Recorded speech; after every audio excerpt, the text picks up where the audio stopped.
is getting ready to in. It is please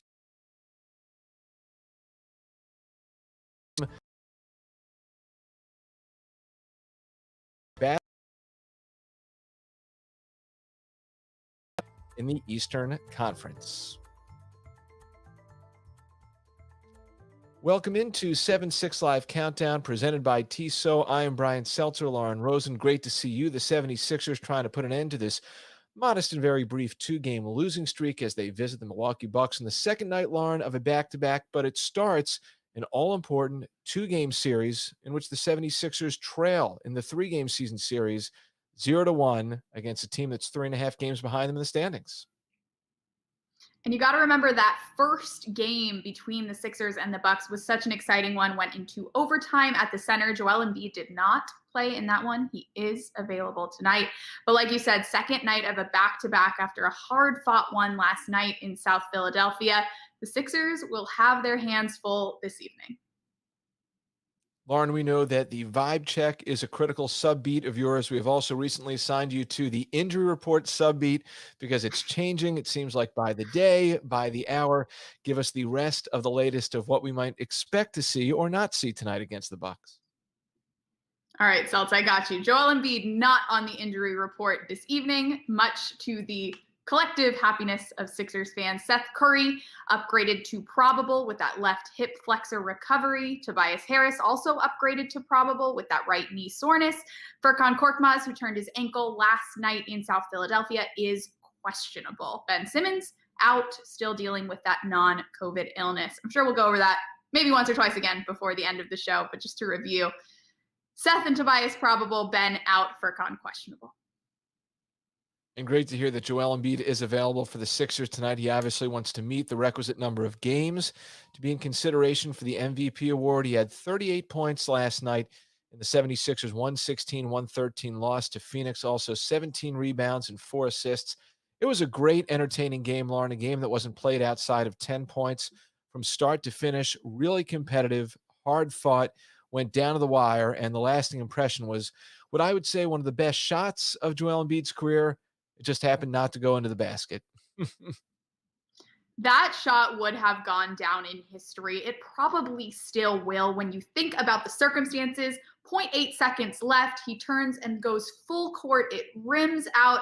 The screenshots have gone wild when you think about Kawhi Leonard's shot that went in based on where that one fell on the rim, and this one did not go in based on where it fell on the rim. Just feels like injustice a little bit from the basketball god, Seltz. How awesome would it have been to see that shot fall? And I misspoke because the shot did go in. It just didn't drop all the way down through the cylinder. And I need your take on this, your stance, your official opinion. The box score listed the distance of the shot as 67 feet. I think that might be about 10 feet short. That's just, I didn't get the measuring stick or the tape or anything like that. But to me, it looked like he was about a third of the way under the foul line between the stripe and the basket. 94 feet. I know the basket comes out over the floor a bit off the baseline. I'd put it in the 70s if I had to make an official estimate. Yeah, we got to get the measuring tape out for that one, Seltz, because I feel like it was much closer to that 94-foot mark, if anything, based on memory. I think his feet were certainly around a painted region. That just feels like maybe they shortchanged him a bit with the heave, the accuracy too, Seltz. I mean, just very impressive. You got to think that maybe it was too accurate, too well placed, and that's why the momentum wasn't in his favor. I don't know. If you're into physics and you watch this show, please weigh in, because I need to know how that shot didn't go in. 76ers, if nothing else, Lauren, they are building up some good bounce karma on the rims. At some point, it's got to happen. What game was it this year that it was the single doink or the double doink? Wasn't there a game this year? There was. I'm forgetting. Yeah, where I think and it did fall. Yeah, there's been too many games, Seltz. I don't think we're gonna. All right. Well, let us hear from some Joel good. Embiid. No, go ahead. Yes, we are due for some good karma. No doubt about it. Let's hear from Joe after last night's game, his thoughts on the shot that it looked like was, but ultimately wasn't. I mean, when I threw it, it looked good. Um, um, I mean, he almost there. I saw the screenshot and it looked like he went in and out, and that's just unfortunate.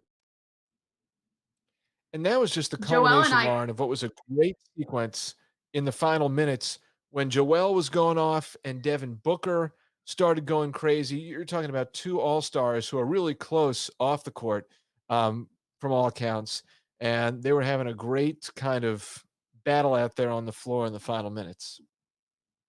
clearly a lot of mutual respect out there on the court last night. You could see some up and comers who we're going to talk about having great games, some veterans who had a great performance last night, talking about Chris Paul and the way that he's sort of shaped this Phoenix Suns team. I think he deserves a ton of credit for everything that they've done, but really cool to see, like I said, the mutual respect going back and forth, whether it was between Joel and Devin Booker, Matisse and Devin Booker, Chris Paul, and pretty much anybody else on the court. It was an interesting matchup, and you have to wonder how well it could have gone for the 76ers had they not been as shorthanded as they were. A reminder that they were missing three starters, 60% of the starting lineup, and still hung really tight with this team who could end up the best in the West this season. Looking at a nice highlight on a step back three from George Hill right there. Some of Tyrese Maxey right here. I thought, Lauren, the backcourt had a great night when you talk about Maxey and George Hill. No doubt about it. Really cool to see George Hill settle in just his second appearance as a Sixer. It was almost night and day from the first one. You could tell he was trying to get his feet under him. And the second outing for George Hill, you could tell exactly why he was added to this 76ers team. Brings such a steady presence on both ends of the floor. He's such a well-respected veteran. He communicates well, and he made it happen around the perimeter. He made it happen defensively. Really cool to see what he was able to bring in just his second performance back since missing 3 months. Yeah, and he played 23 minutes. I thought from a stamina standpoint, it seemed like he checked out just fine, looked more fluid, especially on that jump shot for three that we saw early on in the game. And he finished a team best +5 in the minutes that he played out of everyone who logged action last night. So I think some encouraging signs from George Hill. A youngster, Tyrese Maxey, the rook, already benefiting from having a veteran like George Hill around and several others for the Sixers. But I think, Lauren, these last two games, albeit in losses for the Sixers against the Warriors and the Phoenix Suns, they've been as productive a stretch of consecutive games for Tyrese since you have to go back, I would say, to January when he had that lengthy string of double-figure scoring games. Yeah, and we know Tyrese really prides himself in staying ready for opportunities like this one. He says he prepares the same way, regardless of who's available or who isn't. He's in the gym every day, no matter what. He's in the gym every off day, regardless of how many minutes he plays or doesn't play the day before. He's always in there preparing. Really cool to see that hard work pay off in these types of situations where the team has really needed him.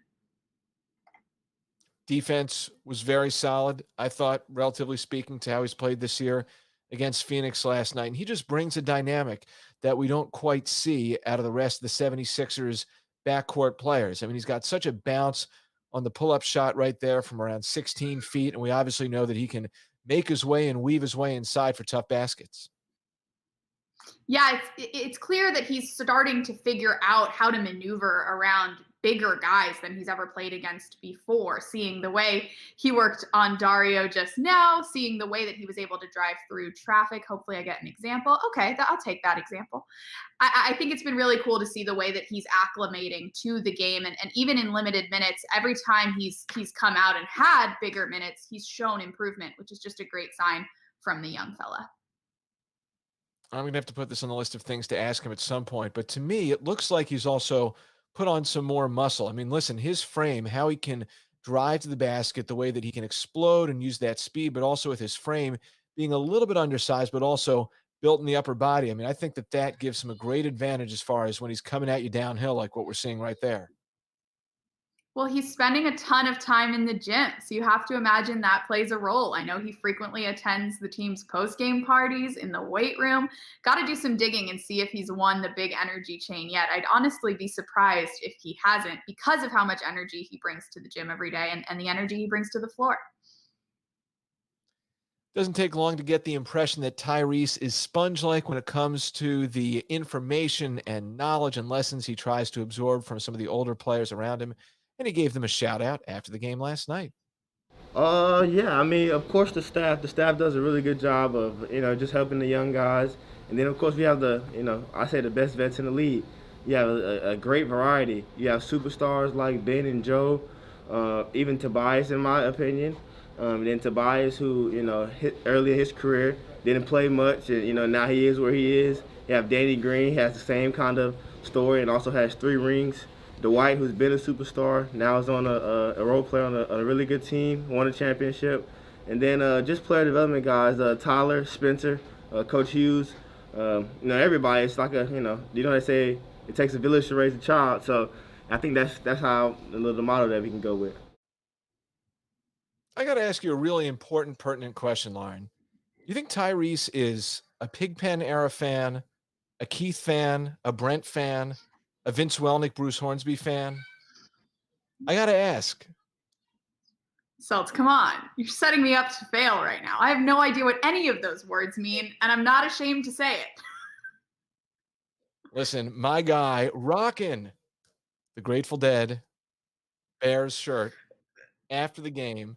It's got to become all the rage these days among some NBA players. I remember LeBron James in the bubble did the Chinatown Market Grateful Dead collaboration full body hoodie sweatshirt and sweat shorts. I was referencing some of the keyboard players of the Grateful Dead era. But little did I know, Tyrese Maxey in Infinity. Yes, there we go. The Dancing Bears.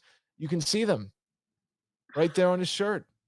Tyrese and I are going to have to talk about this. This is right in my wheelhouse. I am ready to railroad and derail this show tonight or at any point with Tyrese. We can just talk about the Dead.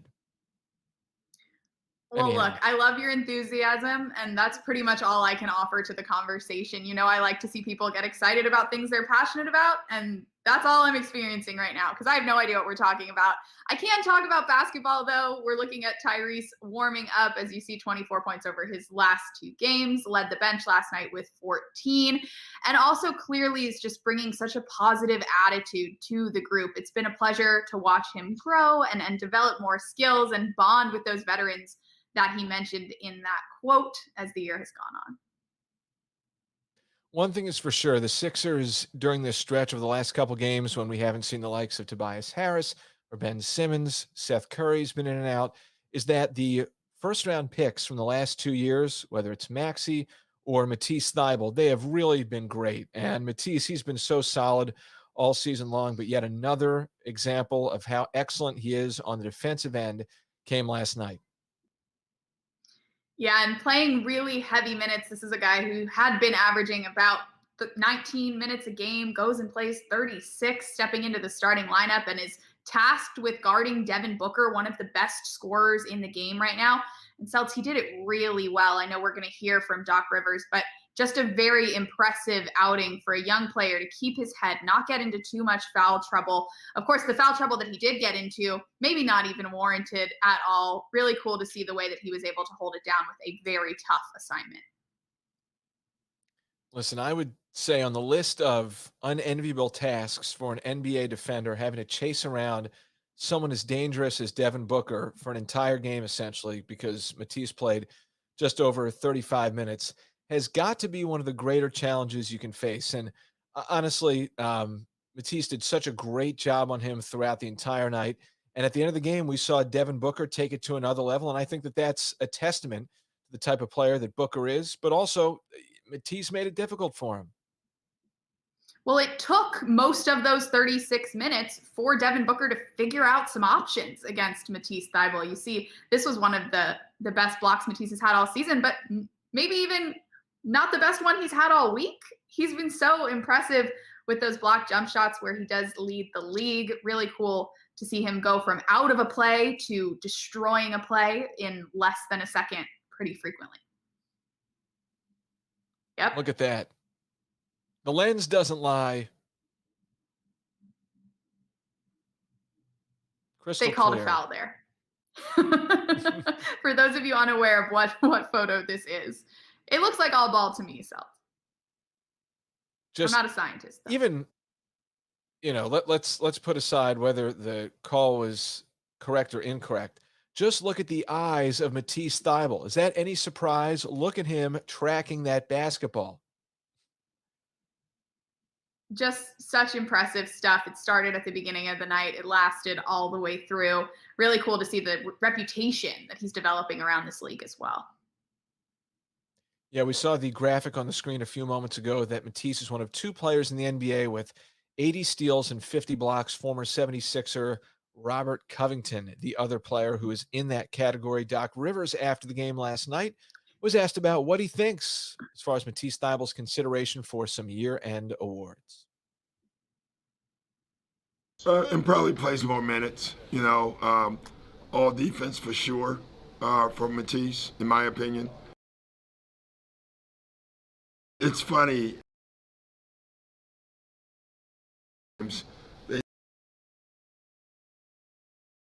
In a crazy way, which I've defensive player, you're a great defensive player. And Matisse is that for sure. There's not 10 better defenders in this league. I can tell you that. It may not be 5. I think this all brings it full circle, Lauren, back to our conversation from a few weeks ago when the Sixers played the Jazz. How many defenders in the NBA do the 76ers have?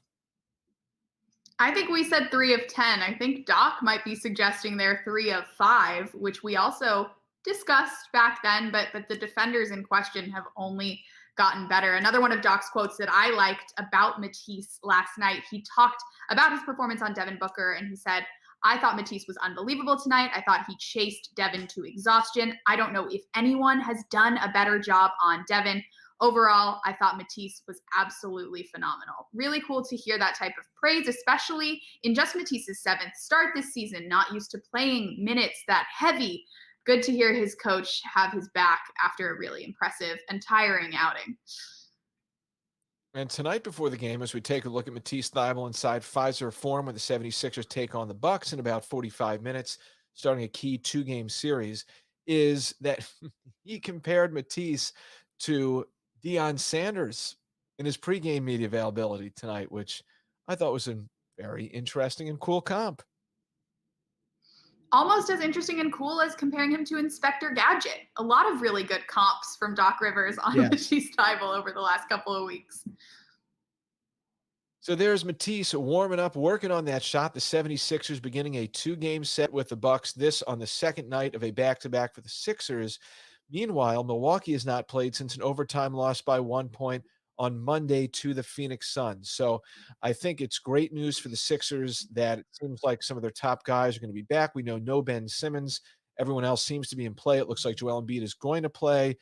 Seth Curry and Tobias Harris appear to be on track to play as well. And listen, this is important for the Sixers. We still have about a month left in the season. Milwaukee takes the floor tonight, 3.5 games behind the Sixers.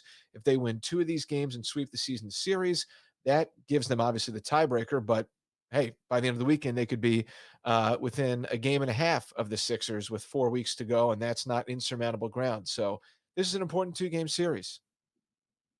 Well, Doc Rivers said last night that he knows the team is up against it. It's a tough schedule. It's a tough pair of opponents to play during a tough scheduling week.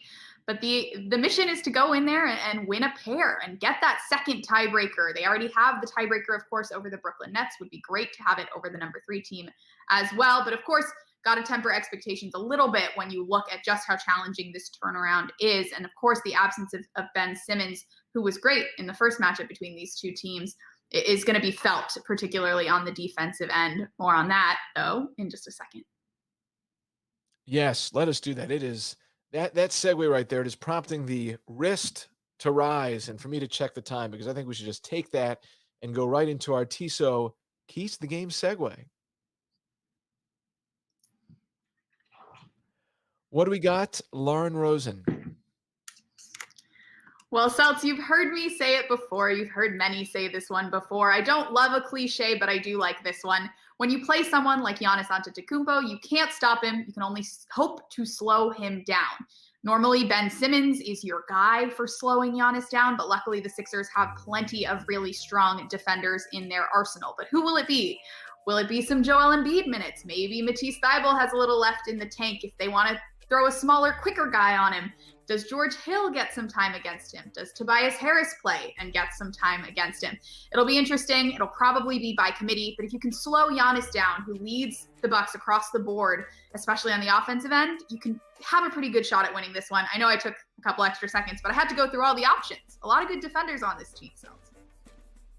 Listen, I place a greater emphasis on cogency before the clock. We'll take a cogent, well thought out What is this? The clock's moving already? Man, talk about unfair. All right, my key, play your pace. Now, this isn't necessarily so much related to the Bucks being third in the league in pace. I just think for the Sixers, they don't have Simmons tonight, obviously. Try and play the game at your pace. You know that with Giannis, the Bucks are going to try and get up and down, and the Sixers' transition defense has been a point of emphasis. I think if I were given a true 24 seconds, Coletti and Trevor, I would have gotten it in that amount of time. That felt like we're gonna have to take. That felt like you really made the most. You made the most out of an offensive rebound, is what I would say about that possession right there. So well done. We tried. We control what we can control. You know. Those are the rules. Yes. Those were the Tissot keys to the game presented by Tissot. Much thanks to Tissot for being the terrific partner of this program and making me the beneficiary of this Tissot Chrono XL NBA Special Edition. I feel the same way about my 100. It makes me feel very chic. Well, the Sixers, listen, they're going to try to avenge the 109-105 overtime loss to the Bucks back a few weeks ago at the Center at the end of March. And listen, there's been talk in this whole conversation about MVP for this year. Where does Giannis fit in? Could he win a third in a row? And the Bucks, they've obviously been mostly good. They're third in the Eastern Conference. They come in having lost 2 straight games. There's Giannis warming up right now. But when the Bucks have won, they have won in lengthy clusters. They have really strung some impressive streaks together. They added PJ Tucker right before the last game. And listen, Giannis took over that overtime game late. He was up and down in the game before that, but you talk about one of the greats in the game. He put it all on display and then put his fanny on it sitting center court in that game at the Center a few weeks ago. And the Sixers remember it. You'll remember following that one, Dwight Howard says, "Oh, we know what he did, and we look forward to seeing him again." So hopefully the team will take a little bit of extra motivation on a night that they might need a little extra juice based on how that last one went down in that overtime period. You don't forget when the tush hits the timeline. You can't let that slide. There must be vengeance at some point down the road. One thing to tell you about before we get out of. Go ahead. 2 chances indeed. This internet thing, I'm ready to do this in person. That's how I feel tonight. It's going to be so much fun when we can finally do this in person and hear each other and not deal with a delay. But I do love doing it anyway. Seltz, thank you as always for chatting with me pregame. Listen, talking about chats, a great new edition of Tom's Talks is out on the 76ers Podcast Network. T-Mac talks with fellow longtime NBA announcer Mike Breen. And also, I wasn't fully aware of this story. Lisa Salters, not only a King of Prussia native, but a former point guard at Penn State University. I was not aware of how many local ties that recent bell ringer, Lisa Salters, extraordinary, excellent sideline reporter, has to this area. For sure. It's an interesting crew when she and Doris Burke are both in town. Doris, another local. Great to have so many people as a part of, let's say, the Sixers adjacent, Philadelphia adjacent family on the call. All right, Lauren, thank you. Thanks to Trevor and Coletti. Next time we do this on Saturday, I expect a 34, not 24-second clock. And thanks to everyone who watched along and streamed with us. Enjoy tonight's game, Sixers and the Bucks, round 1 of 2 this weekend. Take care.